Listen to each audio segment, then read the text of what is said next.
नमस्कार दर्शकों, बात आज के चैनल में आपका स्वागत है। मैं हूं पारुल शर्मा और पेश है आज की सच्ची बात पक्की बात।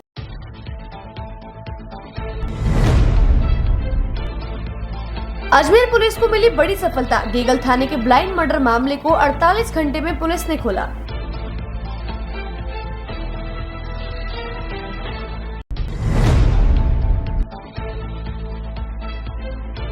वैशाली नगर रिलायंस के सामने सर्विस सेंटर पर भीषण आग। शॉर्ट सर्किट होने और गर्मी की वजह से हो रही हैं घटनाएं।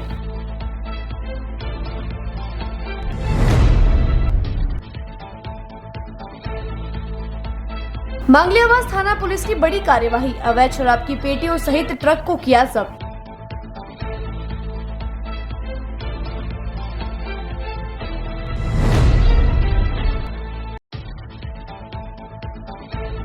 घर वाले बाहर सो रहे थे और चोर अंदर हाथ धो रहे थे।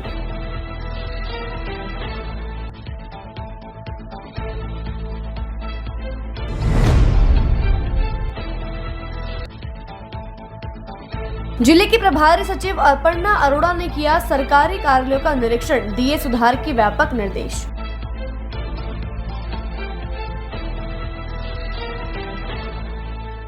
यार, बच्चे के लिए ऐसा स्कूल तलाश रहा हूँ जहाँ बच्चा स्टडी करे और साथ में उसे सभी स्पोर्ट्स फैसिलिटीज भी मिले। अपने बच्चे के लिए सतगुरु इंटरनेशनल स्कूल चुनो। स्टडी के साथ साथ यहाँ इवनिंग में नेशनल लेवल के कोचेज द्वारा swimming, badminton, lawn tennis, table tennis, basketball जैसे स्पोर्ट्स की ट्रेनिंग दी जाती है। अरे वाह! सतगुरु इंटरनेशनल स्कूल, पृथ्वीराज नगर, ऑपोजिट ए ब्लॉक, पंचशील, अजमेर।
सर्किट मामू नहीं बनने का, रेडीनेट फाइबर लगाने का। इंटरनेट बोले तो रेडीनेट फाइबर नेट। डिटेल्स के लिए 7412001234 पे कॉल लगाने का। सही है भाई।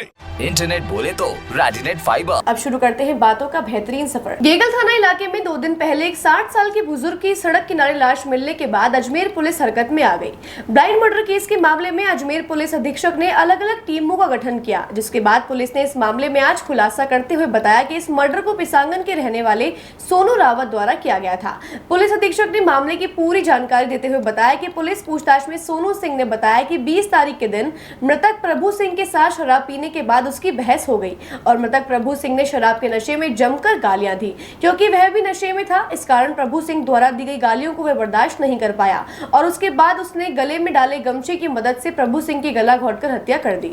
हत्या करने के बाद सोनू सिंह वहां से फरार हो गया। पुलिस के सामने मौके पर किसी तरह के कोई साक्ष्य नहीं मिले थे।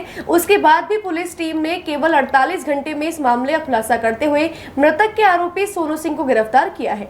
देखिए, 20 तारीख की दोपहर को गेगल से जब आप अजमेर की तरफ आते हैं तो वहाँ पर एक फ्लोर मिल के सामने कोई एक डेड बॉडी सड़क से वो 10 फीट अंदर की तरफ दिखी, जो कि पुरानी लग रही थी। गर्मी की वजह से जो है उसमें जो डेड बॉडी में आते हैं रिगर मोर्टिस वगैरह, वो जो फ्लाउट वगैरह वो आ गई थी। तो ये क्योंकि बुबानी गांव के पास का था और डेड बॉडी को जो है फिर मौके की कार्रवाई कर मोर्चरी शिफ्ट किया गया और आसपास जांच पड़ताल की गई।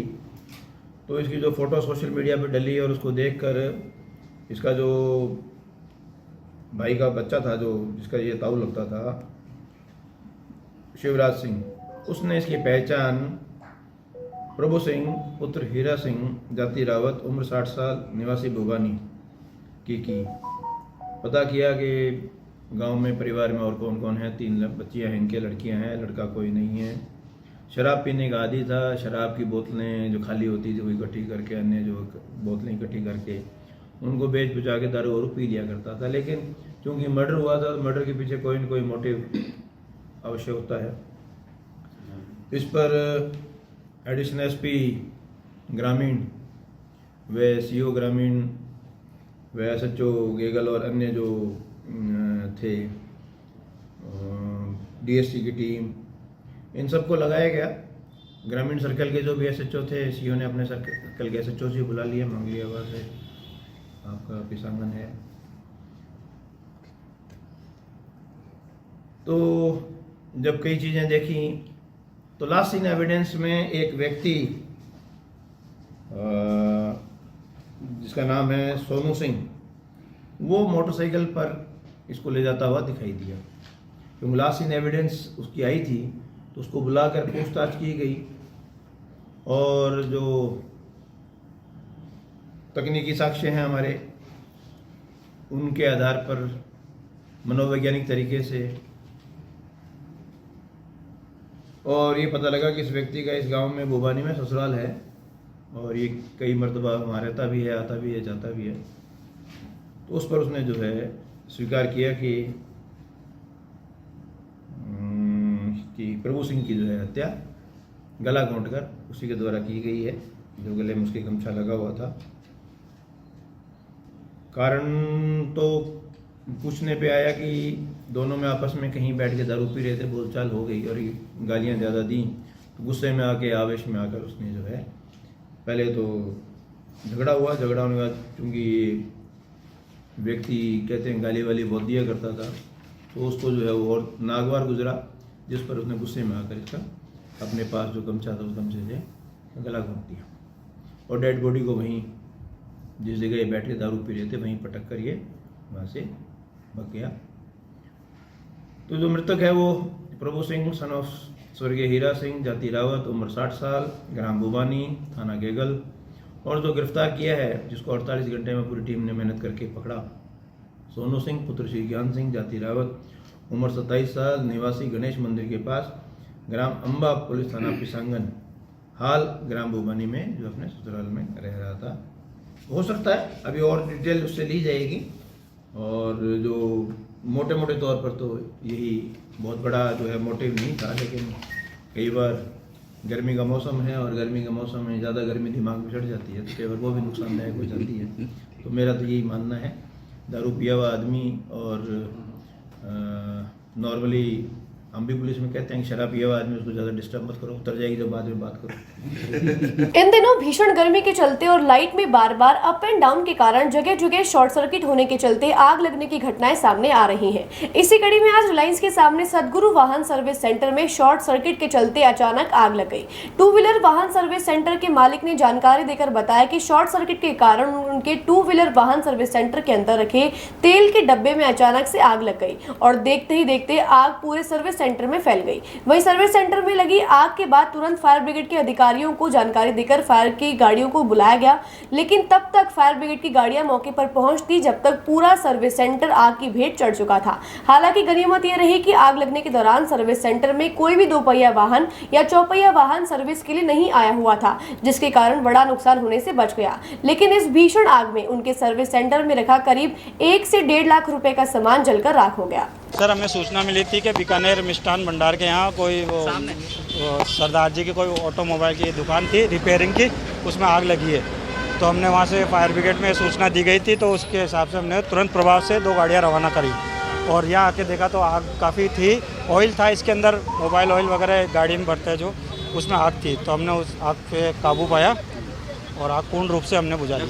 लगभग 3 गाड़ियाँ मौके पे पहुँची थी, जिसमें 2 गाड़ियाँ हमने यूज़ में ली। वैशाली नगर मेरा शोरूम है रिलायंस के सामने टू व्हीलर का, तो लाइट का शॉर्ट सर्किट होने से 1-2 डब्बे में आग लगी। मैंने बुझाने की कोशिश करी, आग ने ज़्यादा विकाल रूप ले लिया और पूरी दुकान मेरी जल के राख हो गई। तो हमने फायर ब्रिगेड को फ़ोन भी करा, आधा घंटे लगा आने में, जब तक आग बहुत ज़्यादा लग चुकी थी। टू व्हीलर वर्कशॉप है मेरा, टू व्हीलर गाड़ियों का सामान रखा हुआ था, स्पेयर पार्ट्स भी था और ऑयल के डब्बे थे। करीब 1-1.5 लाख का नुकसान। गाड़ी नहीं थी सर, गाड़ी नहीं थी, 1.5 लाख सामान था, गाड़ी नहीं थी। और 1-2 घंटे में 1 घंटे में short circuit sir, short circuit हुआ नहीं, जैसे short circuit switch off board लग रहा था वहाँ आग लगी, नहीं पूरे फैल गई। मंगलियाबाद थाना पुलिस ने बड़ी कार्यवाही को अंजाम देते हुए अवैध शराब की पेटियों से भरा ट्रक जब्त किया है। आपको बता दें, ट्रक से अवैध 76 कार्टून अंग्रेजी शराब के जब्त किए गए हैं। जानकारी के अनुसार नाकाबंदी के दौरान ट्रक को चेक करने पर अवैध अंग्रेजी शराब मिली है। साथ ही मंगलियाबाद थाना पुलिस ने चित्तौड़ निवासी धनराज खारोल को गिरफ्तार किया है। पुलिस इस मामले में गहनता से जाँच कर रही है। मंगलियाबाद सुनील टाडा के द्वारा, और उसमें कोई सूचना आ रही थी कि शराब जो है कंटेनर में छुपाकर भेजी जाती है, जिस पर नाकाबंदी भी की गई और एक ट्रक जो कि सरादना चौकी के पास NH 8 पर उसको चेक किया गया, तो उसमें कोई कैबिन बनाया हुआ था। उस फॉल्स कैबिन के अंदर जो है तलाशी के दौरान 76 कार्टून 660 लीटर की जो अंग्रेजी शराब है वो मिली है। ट्रक नंबर जो है वो GJ 19X6861 को जब्त किया गया। उक्त वाहन का जो चालक है धनराज खारोल पुत्र रूपलाल जाति खारोल, उम्र 50 साल, निवासी इंद्र इडरा, पुलिस थाना मंगलवाड़, जिला चित्तौड़गढ़ को इसमें गिरफ्तार किया गया है और 110 नंबर प्रकरण दर्ज कर धारा 19/54 में जो है मुकदमा दर्ज किया गया है। इसको भी पता नहीं है, क्योंकि इसको ये कहता है कि मेरे को सुरसुरा के पास ये गाड़ी हैंड ओवर की थी, पीछे कहाँ से आ रही थी। तो देखते हैं पीछे के टोल वगैरह जो भी है, गाड़ी कहाँ से निकली है गाड़ी का, और जो भी हमारे और साधन हैं BTS वगैरह के, जो उसको दिखा कर कि पर्टिकुलर जगह और इसको किसने कांटेक्ट किया। तो लगभग जो ये 76 कार्टून 660 लीटर है, अनुमानित कीमत इसकी 5 लाख है। तो ये भी एक अच्छी उपलब्धि रही है, तो मैंने कहा ये भी आपके साथ शेयर कर दूँ। आदर्श नगर थाना क्षेत्र से चोरी की वारदात सामने आ रही है। जानकारी के अनुसार रात के समय परिवार घर के बाहर सो रहा था, तभी चोरों ने मौका पाकर घर में रखे सोने के जेवरात चुरा लिए और जानकारी के अनुसार चोर तकरीबन 11 से 12 तोला सोना व नकदी लेकर फरार हो गए। आपको बता दें, चोर खिड़की तोड़कर घर में घुसे थे। सुबह 4:30 बजे उठने के बाद मकान मालिक को यह ज्ञात हुआ कि उनके घर में चोरी की वारदात हुई है, जिसके बाद उन्होंने आदर्श नगर थाना पुलिस को इसकी सूचना दी है। पुलिस मामले की जाँच में जुटी है। हम बाहर सो रहे थे, रात को मतलब 1:30-2 बजे बाद ही आए थे जी। मालूम नहीं 3-4 जने थे, वो खिड़की तोड़ के निकल गए यहाँ से। सुबह हम 4:30 बजे उठे, तब मालूम पड़ा गेट खुला नहीं हमारा जी। पूरा मतलब बच्ची का और मेरी मिसेज का सारा गहने लगे। खिड़की तोड़ के आए थे पीछे से जी। पीछे से पूरी खिड़की तोड़ दी, वो चाली बली थी उधर से लगा के फिर चढ़े ऊपर। ये ऊपर से कम 8-9 फीट ऊपर है खिड़की पीछे से।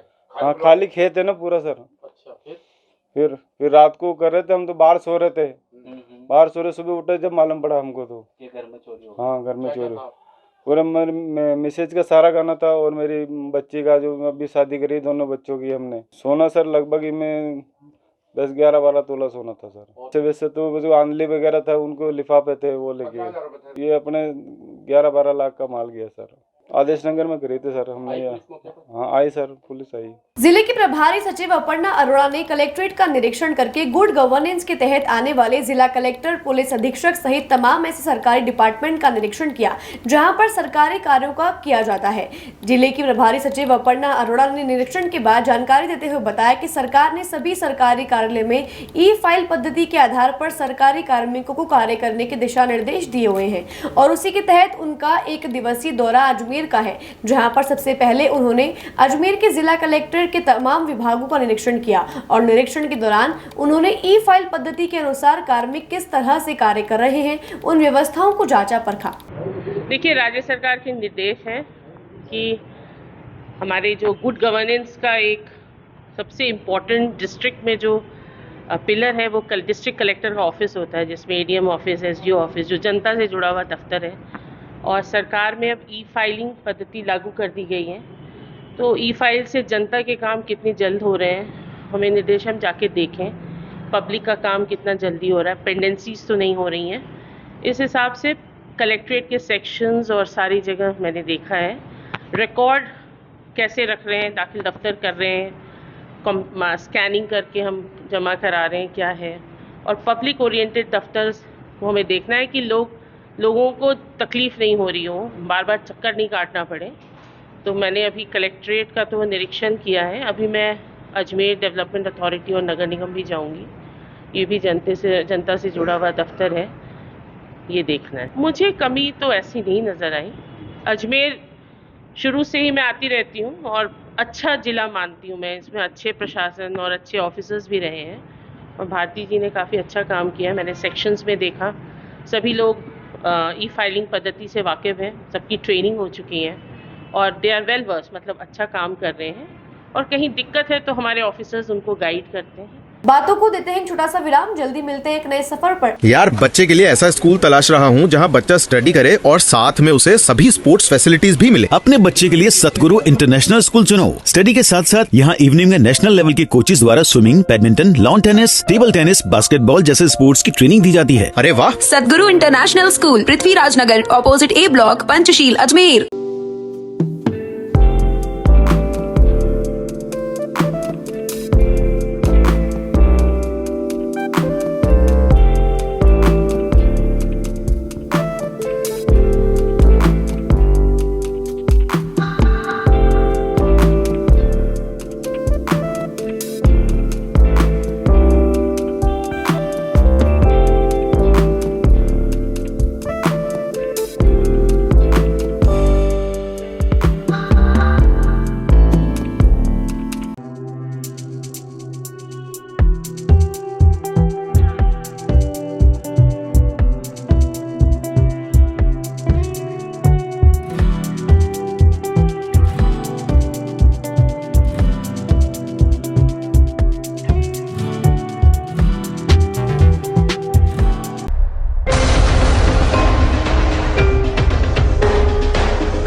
ये सर्किट मामू नहीं बनने का, रेडीनेट फाइबर लगाने का। इंटरनेट बोले तो रेडीनेट फाइबर नेट। डिटेल्स के लिए 7412001234 पे कॉल लगाने का। सही है भाई। इंटरनेट बोले तो रेडीनेट फाइबर। एक बार फिर आपका स्वागत है। आइए चलते हैं एक नए सफर पर। महुआ से अजमेर दरगाह जियारत के लिए आ रही एक गाड़ी जिसमें 18 लोग सवार थे, किशनगढ़ पुलिया के पास दुर्घटनाग्रस्त हो गई।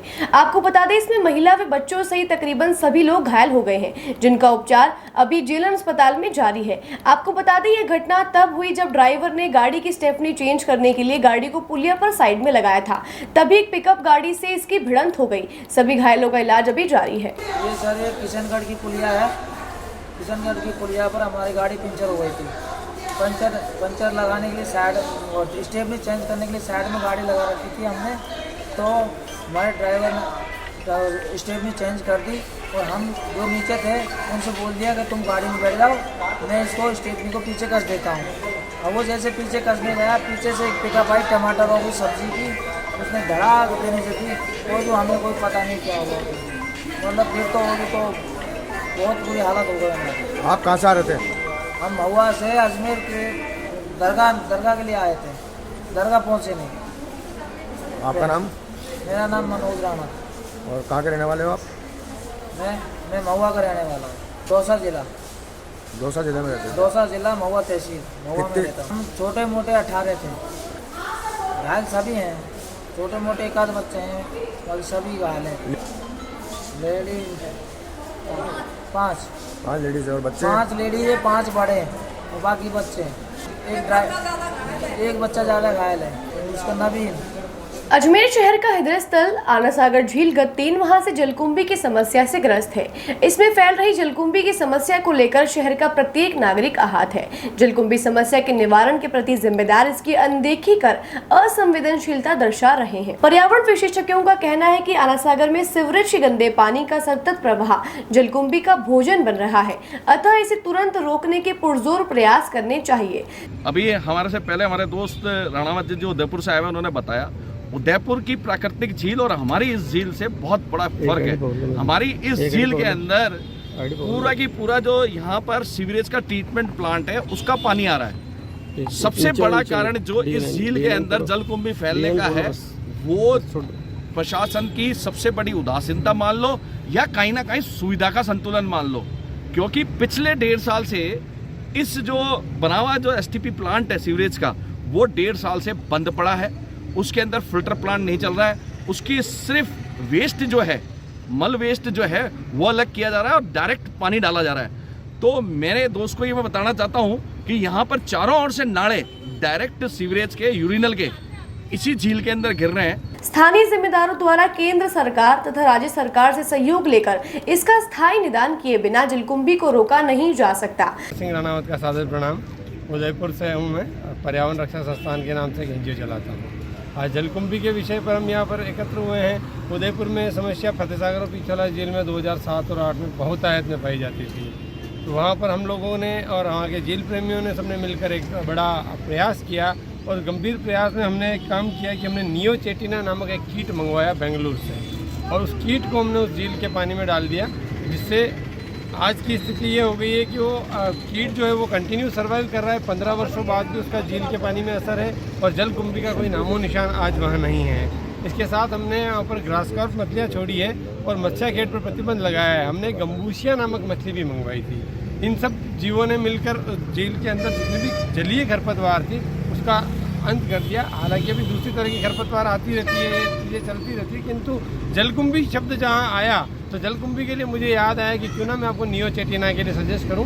तो अजमेर के प्रशासन से मेरा आग्रह है, अजमेर के झील प्रेमियों से आग्रह है और इस कार्यक्रम से जुड़े हुए अप्रत्यक्ष और प्रत्यक्ष रूप से जुड़े हुए प्रत्येक नागरिक से मेरा आग्रह है कि वो इस मुहिम को छेड़ दें और इस कीट को मंगवाकर झील के पानी में डलवाएं और निश्चित रूप से रिजल्ट देखिएगा। ये बाइट आपको याद रहेगी, मेरा वादा है। आना सागर संरक्षण संघर्ष समिति के तत्वावधान में अजमेर के लोकप्रिय पर्यटन स्थल आना सागर झील को बचाने के लिए आज प्रातः 7 बजे से 8 बजे तक आना सागर चौपाटी पर आयोजित मार्च फॉर सेव आना सागर का आयोजन करके जन अभियान से आना सागर को बचाने का प्रयास किया गया।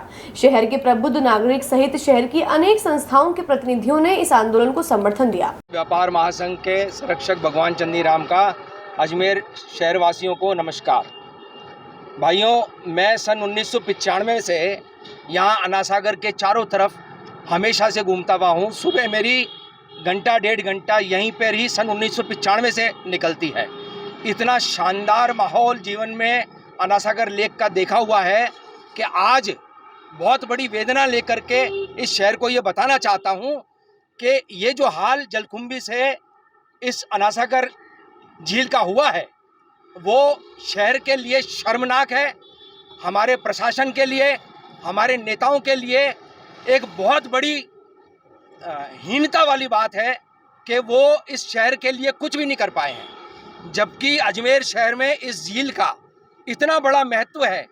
पूरे सेंट्रलाइज्ड अजमेर में इतनी बढ़िया झील होना एक सौभाग्य की बात है, लेकिन उसको दुर्भाग्य बना दिया गया है। पिछले 3 माह से अन्ना सागर में जिस तरह से जलकुंभी का प्रकोप हुआ है, पूरी अन्ना सागर झील को जिस तरह से प्रदूषित कर दिया गया है, अजमेर का एकमात्र आकर्षक पर्यटन स्थल जिसमें स्मार्ट सिटी का बहुत बड़ा पैसा लगने का काम हुआ और एक शहर में महत्वपूर्ण पर्यटन स्थल के रूप में अन्ना सागर झील को एक बढ़ावा मिलने का मौका मिला, लेकिन इसे जलकुंभी के माध्यम से जिस तरह से कुरूप करने का काम किया है, इससे तमाम अजमेर वासी दुखी हैं। एक तरफ पूरे देश में भीषण गर्मी और लू की चपेट से आम जनजीवन पूरी तरह से अस्त व्यस्त हो चुका है, तो वहीं दूसरी तरफ अजमेर में लगातार पीने के पानी की समस्या कई सालों से बरकरार है। हैरानी की बात तो यह है कि जनप्रतिनिधियों के द्वारा समय समय पर जलदाय विभाग के अधिकारियों को ज्ञापन व प्रदर्शन के जरिए या फिर मीटिंग में दिशा निर्देश के जरिए शहर की प्यासी जनता को पीने का पानी मुहैया कराने की बात सामने आती रही है, लेकिन अजमेर शहर में पीने के पानी की समस्या का आज तक कोई संपूर्ण निदान नहीं किया गया है। आज शहर जिला कांग्रेस समिति के द्वारा जलदाय विभाग पर प्रदर्शन करते हुए जलदाय अधिकारियों को चेतावनी दी कि आने वाले 7 दिनों में अगर अजमेर शहर में पीने के पानी की व्यवस्था को सुचारू नहीं किया गया तो कांग्रेस पार्टी जन आंदोलन के रूप में सड़कों पर उतरकर जलदाय विभाग के अधिकारियों के खिलाफ प्रदर्शन करने वाली है। इतना ही नहीं, कांग्रेस पार्टी के शहर अध्यक्ष विजय जैन ने बताया कि उन्होंने जलदाय अधिकारियों को शहर में कई ऐसे पुराने पानी के रिसोर्सेज के बारे में भी जानकारी दी है जिससे किसी समय में शहर की जनता को पीने का पानी मुहैया कराया जाता था, लेकिन वर्तमान में जलदाय विभाग केवल बीसलपुर के पीने के पानी के भरोसे शहर की जनता की प्यास बुझाने में लगा है, जो कि नाकाफी साबित हो रहा है, क्योंकि शहर के अधिकतर इलाकों में 72 से 96 घंटे में पानी की सप्लाई दी जा रही है, वह भी केवल 25 से 20 मिनट के लिए ही, जिसके चलते पानी माफिया मोटा मुनाफा कमाते हुए महंगे दामों पर पानी बेच रहे हैं। कांग्रेस पार्टी ने जलदाय विभाग के अधिकारियों से मुलाकात करके इस मामले में जल्द से जल्द आम जन की समस्या को दूर करने की मांग की है। अजमेर में ज्वलंत समस्या जो पानी सप्लाई की है, इसको लेकर आज हम यहाँ जो है एडिशनल चीफ इंजीनियर साहब के पास यहाँ आए। तो इस पानी की सप्लाई 72 से 96 घंटे में हो रही है और वही 15 से 20 मिनट पानी की सप्लाई हो रही है, प्रेशर आ नहीं रहा है। तराई शहर में मची हुई है और शहर की जनता इतना बोल रही है, लेकिन हमारे दोनों ही जो हमारे जनप्रतिनिधि हैं लगातार जो है 5वीं बार जो यहाँ से विजय हुए हैं, लेकिन जनता की सुध ले हुए। और यहाँ जो है हमारे अधिकारियों से हमने भी बात की है कि अगर 7 दिन के अंदर व्यवस्था को दुरुस्त नहीं किया तो हम जन आंदोलन खड़ा कर देंगे और उसकी समस्त जिम्मेदारी इन अधिकारियों की होगी। और दूसरी चीज़, हमने इनको जो स्रोत प्राकृतिक हैं उनके बारे में भी चर्चा की है। जैसे पहले कुओं से सप्लाई होती थी पानी की, तो अभी हमने इनको कहा कुओं से जो पानी आप सप्लाई करें।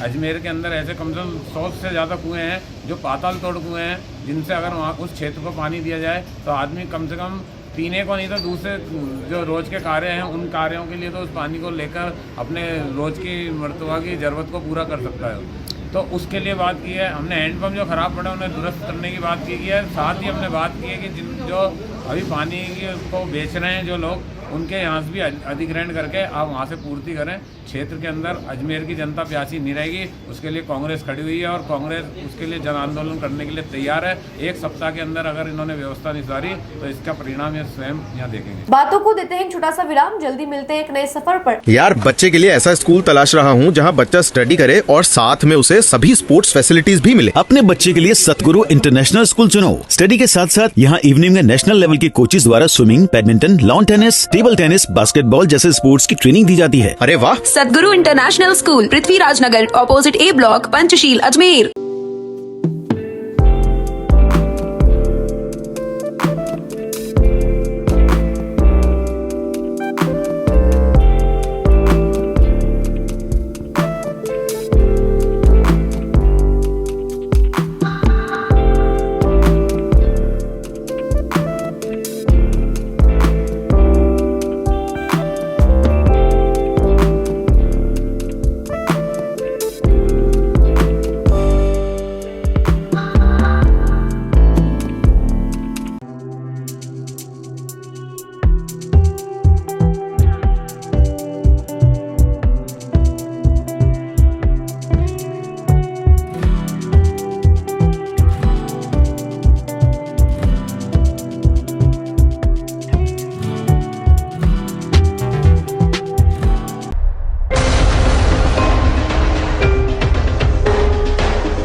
ये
सर्किट मामू नहीं बनने का, रेडीनेट फाइबर लगाने का। इंटरनेट बोले तो रेडीनेट फाइबर नेट। डिटेल्स के लिए 7412001234 पे कॉल लगाने का। सही है भाई।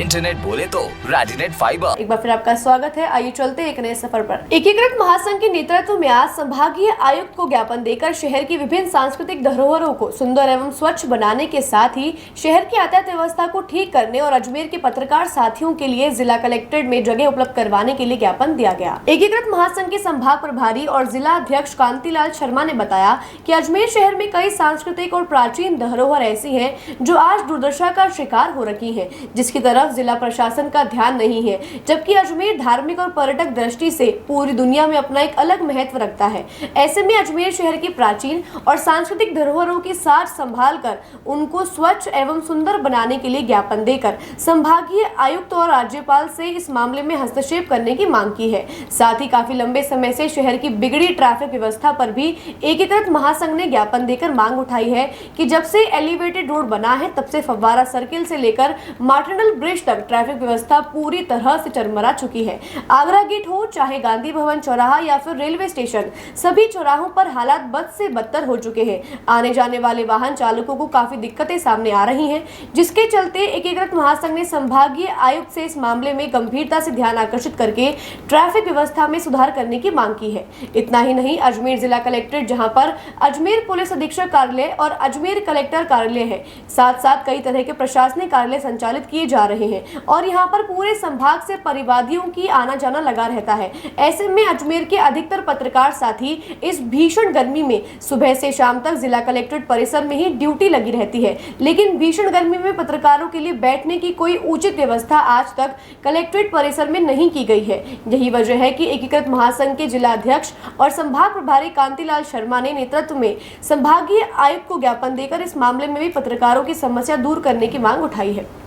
संभागीय आयुक्त अजमेर के माध्यम से महामहिम राज्यपाल और मुख्यमंत्री राजस्थान सरकार, इनको हमने ज्ञापन दिया है कि अजमेर की जो धरोहर है उनको बाकायदा उनके ऊपर संज्ञान लिया जाए और उनको उनकी सौंदर्यता बढ़ाई जाए। जैसे कि आना सागर है तो आना सागर की जलकुंभी को आना सागर को जलकुंभी से मुक्त कराया जाए। दूसरा, हमारे अजमेर में जितने भी सड़कें हैं उनको वर्षा से पूर्व उनका डामरीकरण कराया जाए। तीसरा, हमने यातायात संबंधी दिया कि अजमेर की जो यातायात व्यवस्था है एलिवेटेड रोड की वजह से बिगड़ी है, उसको एलिवेटेड रोड के नीचे जितने भी पिलर्स बने हैं उनके बीच में जगह जगह डिवाइडर बना के और यातायात व्यवस्था को सुव्यवस्थित किया जाए।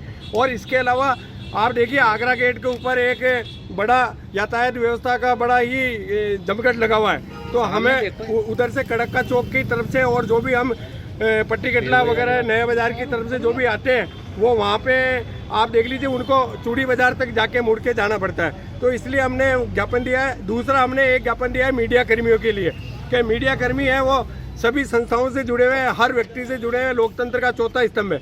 उनको कलेक्ट्रेट के अंदर पोस्ट ऑफिस के पास जगह दी जाए, वहाँ बैठने की व्यवस्था कराई जाए, इसकी अनुमति प्रदान की जाए और जो भी विभिन्न संगठनों से उनकी जो मदद होगी वो हम करेंगे उनके बैठने के लिए, छाया के लिए इस भीषण गर्मी के अंदर, और उसके लिए ज्ञापन दिया है। तीसरा, हमारे एक JN है वाटर वर्क्स के, उनके साथ परसों होटल व्यवसायियों ने मारपीट की थी, कन्हैयालाल जी जहांगीर के साथ, तो उनके होटल व्यवसायी जिन्होंने मारपीट की उनके खिलाफ उचित कार्रवाई हो, उसके लिए भी साहब को ज्ञापन दिया। और आज बुद्ध पूर्णिमा थी, तो बुद्ध पूर्णिमा थी, हमने महेश जी शर्मा साहब जो संभागीय आयुक्त हैं, उनका बुद्ध पूर्णिमा पे माला पहना के मिठाई खिला के स्वागत भी किया और उनको एक गणेश जी की मूर्ति भी हमने प्रतिमा भेंट की प्रेम स्वरूप। तो साहब ने बड़े ही तल्लीनता से हमारी पूरी बात को सुना, तीनों ज्ञापन को लिया है और कहा है कि अध्यक्ष जी मैं बिल्कुल मीडिया कर्मियों के लिए भी व्यवस्था कराऊंगा और शहर के सौंदर्यीकरण के लिए भी जो आपने ज्ञापन दिया है उसके तहत पूरी कार्रवाई करूंगा। आज बुद्ध पूर्णिमा के अवसर पर रैली निकाली गई जो कि धोलाबाटा से शुरू होकर शहर के मुख्य मार्गों से होते हुए अजय नगर पहुंची। इस रैली का जगह जगह पुष्प वर्षा कर स्वागत किया गया।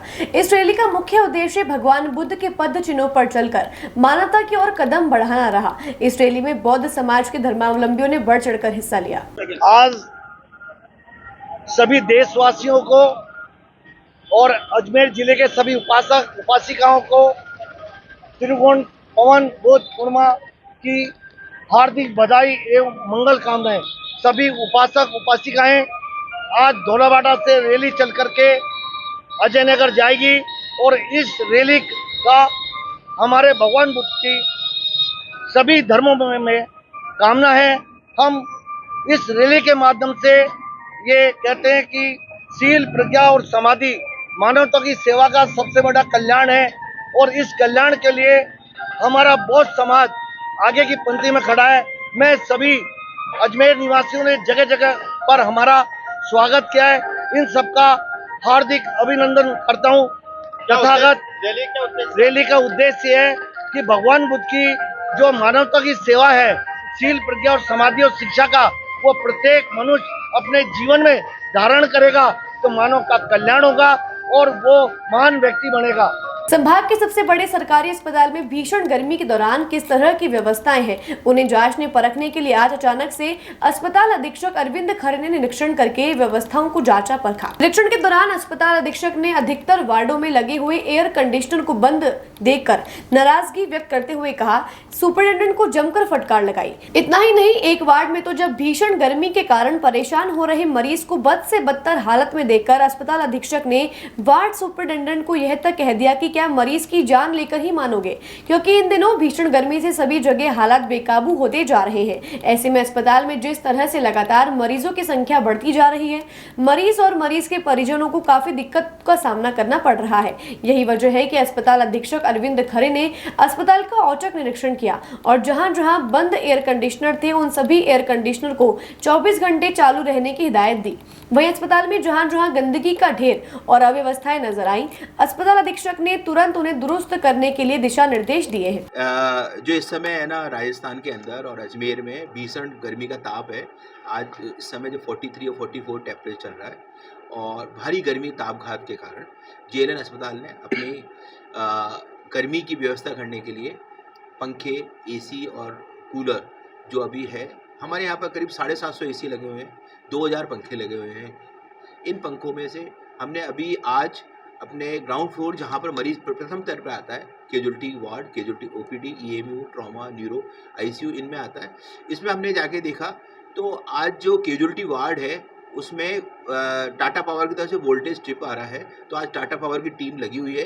तो उससे क्या कैजुअलिटी वार्ड के एसी आज ठीक हो जाएंगे। इनकी पूरी टीम उन्होंने लगा रखी है। टाटा पावर से बात हुई है और मेघवंशी जी से बात हुई है, उन्होंने कहा अपनी पूरी टीम उन्होंने लगा रखी है, तो ये आज के सही हो जाएंगे।